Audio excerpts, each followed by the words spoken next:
আলহামদুলিল্লাহি রব্বিল আলামিন ওয়াসসালাতু ওয়াসসালামু আলা রাসূলিহিল কারীম ওয়া আলা আলিহি ওয়া সাহবিহি আজমাইন। সুপ্রিয় দর্শক শ্রোতা মণ্ডলী, আসসালামু আলাইকুম ওয়া রাহমাতুল্লাহি ওয়া বারাকাতুহু। আশা করি আপনারা সকলেই ভালো আছেন। আমরাও আল্লাহর অশেষ মেহেরবানিতে ভালো আছি। মহান আল্লাহ রব্বুল আলামিন এই পৃথিবীতে আসার সাথে সাথে এই পৃথিবীর কিছু অংশ আল্লাহ আমাদেরকে দান করেছেন থাকার জন্যে, চলার জন্যে, পোশাক আশাক, ধন দৌলতের মধ্য থেকে কিছু বিষয় আল্লাহ আমাদের জন্য বাজেট করেছেন।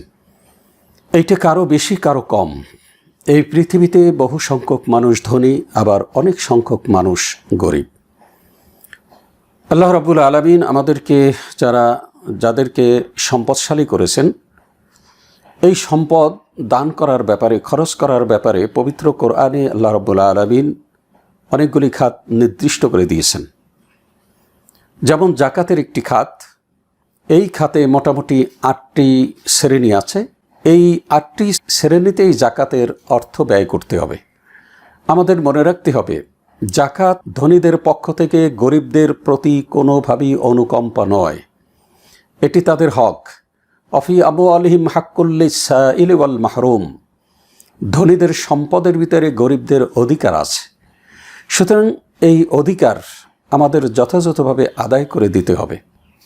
ধনীদেরকে আল্লাহ রাব্বুল আলামিন জানিয়ে দিয়েছেন, কাইলা ইয়াকুনা দৌলাতাম বাইনাল আগনিয়াই মিনকুম, তোমাদের ধনসম্পদ যেন কোনো একটি এলাকায়, কোনো একটি জায়গায় যেন পঞ্জীভূত হয়ে না থাকে, বরং সেটা জাকাতের আকারে হোক, দানের আকারে হোক, যে কোনোভাবে সেটা যেন স্প্রেড করে, সেটা যেন ছড়িয়ে পড়ে। তো আজকের আলোচনা করব যে আমরা যে দান করব কোথায় কোথায় করব, সেই বিষয়গুলি নিয়ে আজকের আলোচনা করব। প্রথমেই আমরা জাকাতের খাতটি আলোচনা করব। আল্লাহ রাব্বুল আলামিন পবিত্র কোরআনে 8টি খাতে জাকাত দেওয়ার কথা বলেছেন। তো এই জাকাতের যে সম্পদ, এই সম্পদের মালিক মূলত আমরা নই, কোনো সম্পদের মালিকই আমরা নই। আল্লাহ রাব্বুল আলামিন আমাদের চলার জন্য, বেঁচে থাকার জন্যে, খরচ করার জন্যে আল্লাহ আমাদেরকে সাময়িকভাবে এগুলি খরচ করতে বলেছেন, ব্যবহার করতে বলেছেন, কিন্তু মালিকানা সম্পূর্ণভাবে আল্লাহর। আল্লাহর সম্পদ আল্লাহর কথা মতো খরচ করতে হবে, এটাই স্বাভাবিক। কিন্তু যদি বেহিসাবি অথবা অপব্যয় অথবা যে সমস্ত জায়গায় আল্লাহ নিষেধ করেছেন সেখানে যদি আমরা ব্যয় করি, তাহলে অবশ্যই আল্লাহর দরবারে জবাবদিহি করতে হবে। ওয়ালা তুসআলুন্না ইয়াওমাইযিন আনিন নাঈম, সমস্ত নেয়ামতের সম্পর্কে আল্লাহর দরবারে জবাবদিহি করতে হবে।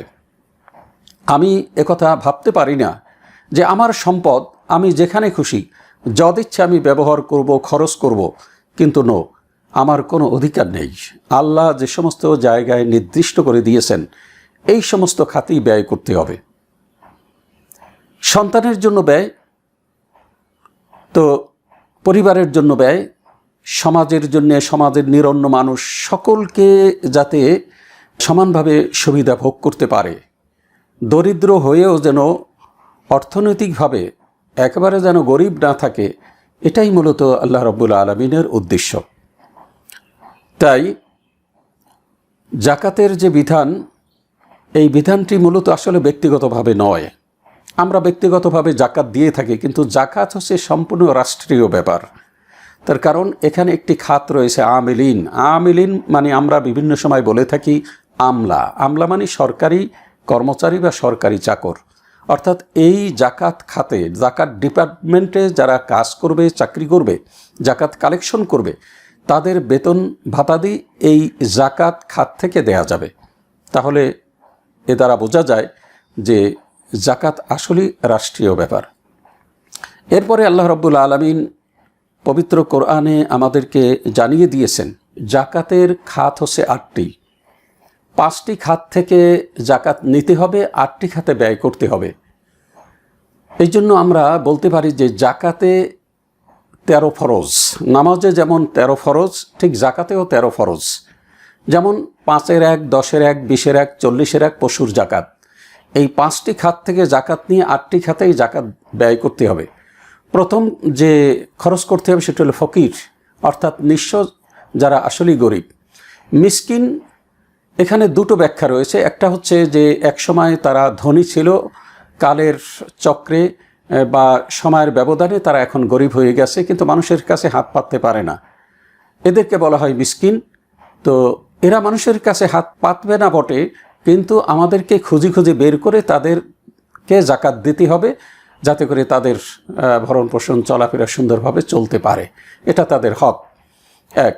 2 নম্বরে মিসকিনের আরেকটি ব্যাখ্যা হচ্ছে যে দারিদ্রতার কারণে তাদের রক্ত শিথিল হয়ে গেছে, অর্থাৎ তাদের মান সম্মানবোধ হারিয়ে ফেলেছে, এতটা দরিদ্র।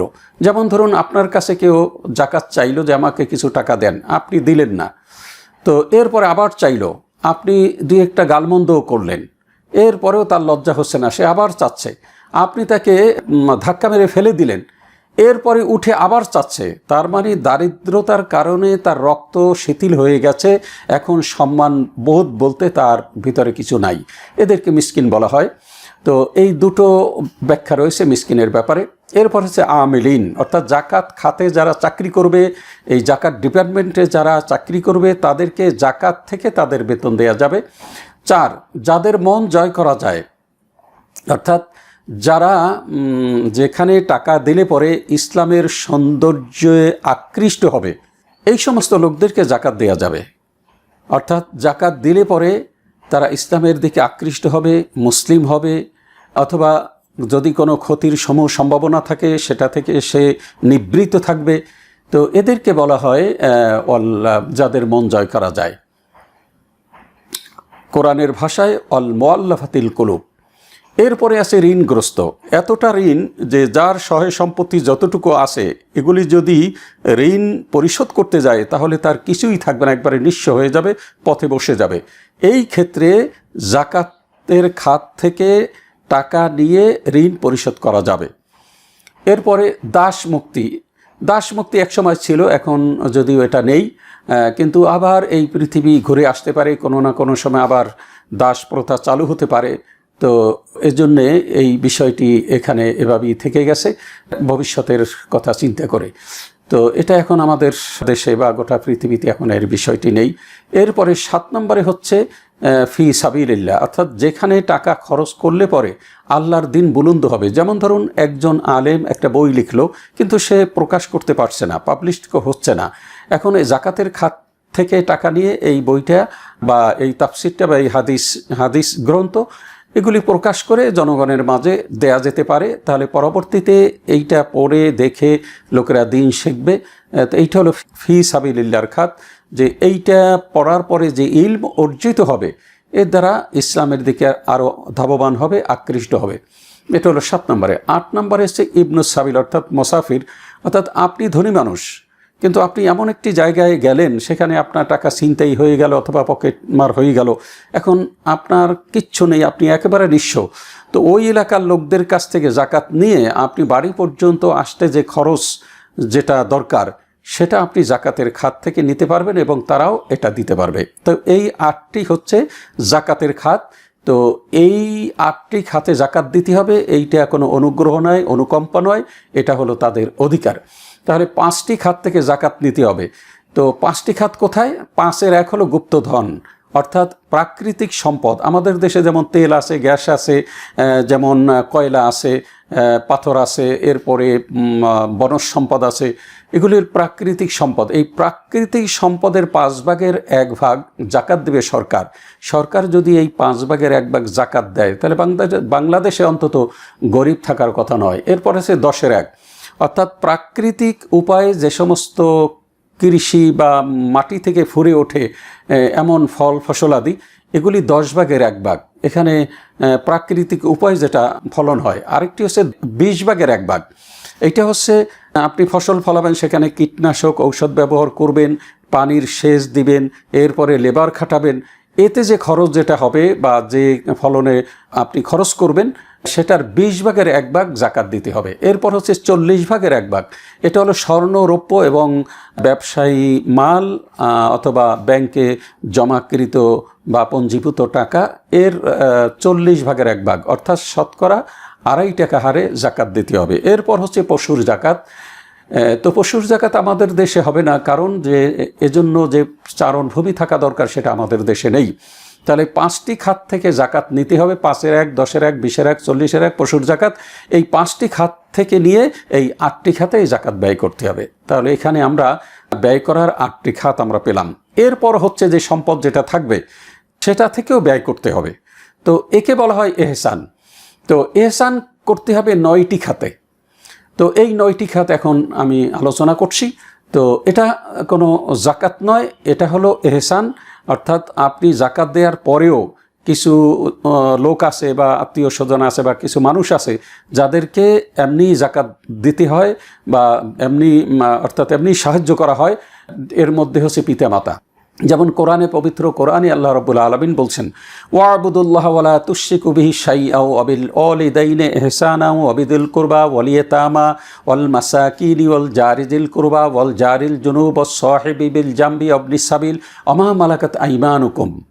তো এখানে হচ্ছে 9টি খাত, জাকাতের 8টি খাত আর এই হচ্ছে 9টি খাত। মোট এই 17টি খাতে আমাদের টাকা ব্যয় করতে হবে। যেমন পিতামাতার প্রতি এহসান করতে হবে, তাদের কখন কি দরকার তো তাদের পিছনে খরচ করতে হবে, এটা হলো এহসান। 2 নম্বরে হচ্ছে নিকট আত্মীয়র মধ্যে যারা গরিব আছে তাদেরকে জাকাত দেওয়ার পরেও যদি জাকাত তারা নেয়, তাই জাকাত দেওয়ার পরেও তাদের এহসান করতে হবে।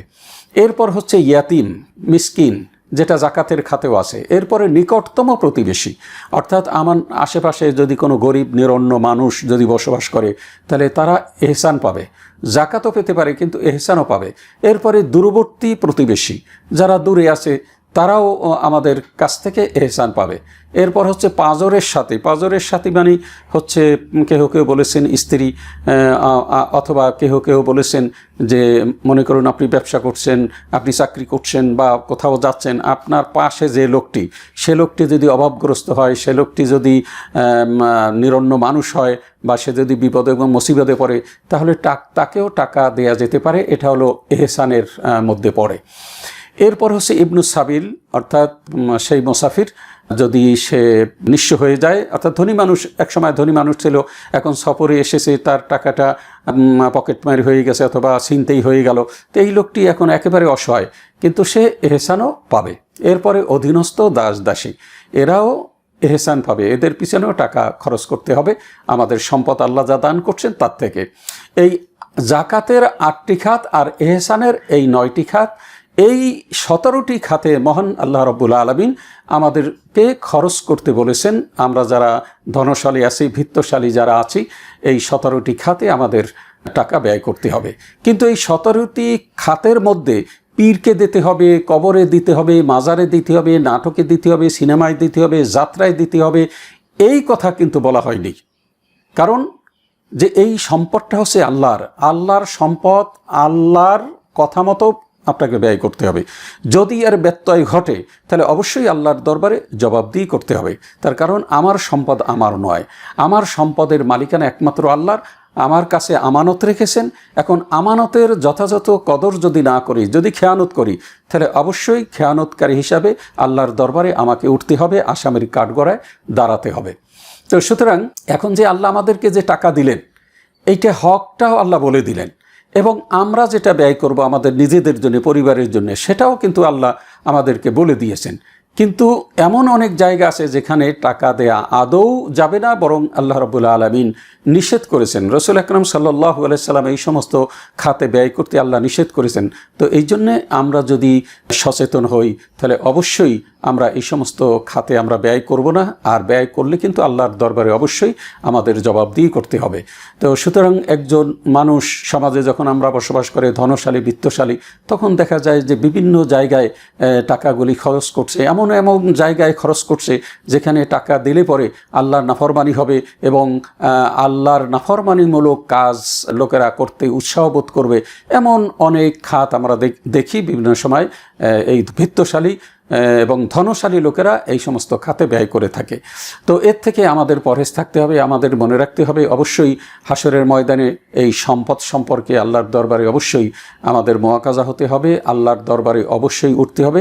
সেখানে আমাদের সম্পদ কাকে, কোথায়, কিভাবে দিলাম সেটা আল্লাহ জিজ্ঞেস করবেন, জবাবদিহি করতে হবে। সুতরাং আসুন আমরা যেই 17টি খাত, এই খাতের মধ্যে যে পীরকে দিতে হবে, কবরকে দিতে হবে, মাজারে দিতে হবে, নাটকে সিনেমায় যে দিতে হবে, এর থেকে যেন আমরা পরিপূর্ণভাবে মুখ ফিরিয়ে নিতে পারি। আল্লাহ যেন আমাদের সকলকে তৌফিক দান করেন। আমিন। ওয়া আখিরু দাওয়ানা আনিল হামদুলিল্লাহি রাব্বিল আলামিন। আসসালামু আলাইকুম ওয়া রাহমাতুল্লাহি ওয়া বারাকাতুহু।